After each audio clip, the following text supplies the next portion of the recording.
Bon, on tombe dans le vif du sujet. Là, on va vraiment commencer à parler de justement l'approche pour gérer sa gestion du changement de façon adéquate. J'ai travaillé longtemps en entreprise. La majorité des plans de changement échouent parce que l'objectif ou le résultat final était mal évalué ou mal déterminé. Puis je veux essayer de vous éviter ça le plus possible. Donc, en gros, différence entre un objectif et un résultat souhaité. Le résultat souhaité, c'est une situation, c'est quelque chose qu'on veut atteindre. Les objectifs, c'est les choses qu'on va mettre en place pour arriver à notre résultat souhaité. Aussi simple que ça. Mon résultat souhaité, c'est de perdre une certaine quantité de poids pour être capable de redevenir aussi actif que je le voudrais selon la condition physique que j'ai présentement. Je le sais que j'ai plus 20 ans, je sais que je ne serai pas capable de retourner faire du volleyball compétitif ou ce que je faisais quand j'avais 20 ans, mais je veux être quand même capable de récupérer un certain niveau d'athlétisme à ce niveau-là qui va me satisfaire. Présentement, avec l'état corporel dans lequel je suis, je ne suis pas capable d'atteindre ça.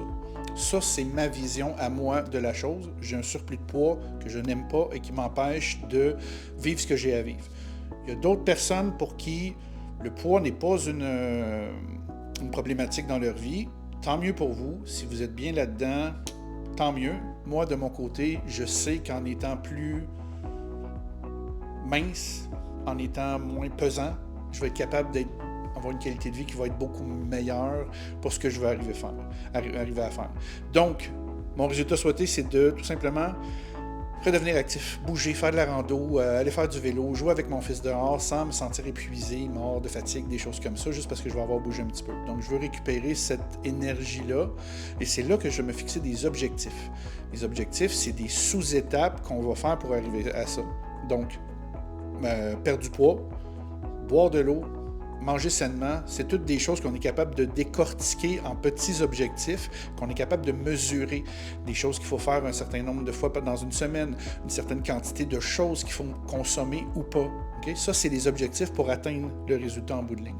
Donc aujourd'hui, je voulais juste faire une petite précision concernant ça parce que perdre du poids, c'est pas un objectif.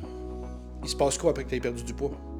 Si tu n'es pas capable de déterminer qu'est-ce qui se passe après ça puis pourquoi tu le fais, ben c'est difficile à dire. Quand tu as un résultat, quand tu as quelque chose que tu souhaites atteindre, ben là, tu peux te fixer des objectifs pour y arriver.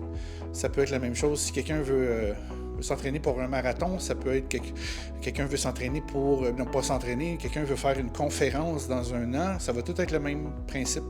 Okay? On a un résultat qu'on veut atteindre, puis on va se fixer des objectifs pour arriver à ça. Donc, juste être capable de séparer les deux, ça va vous aider justement à atteindre un meilleur résultat.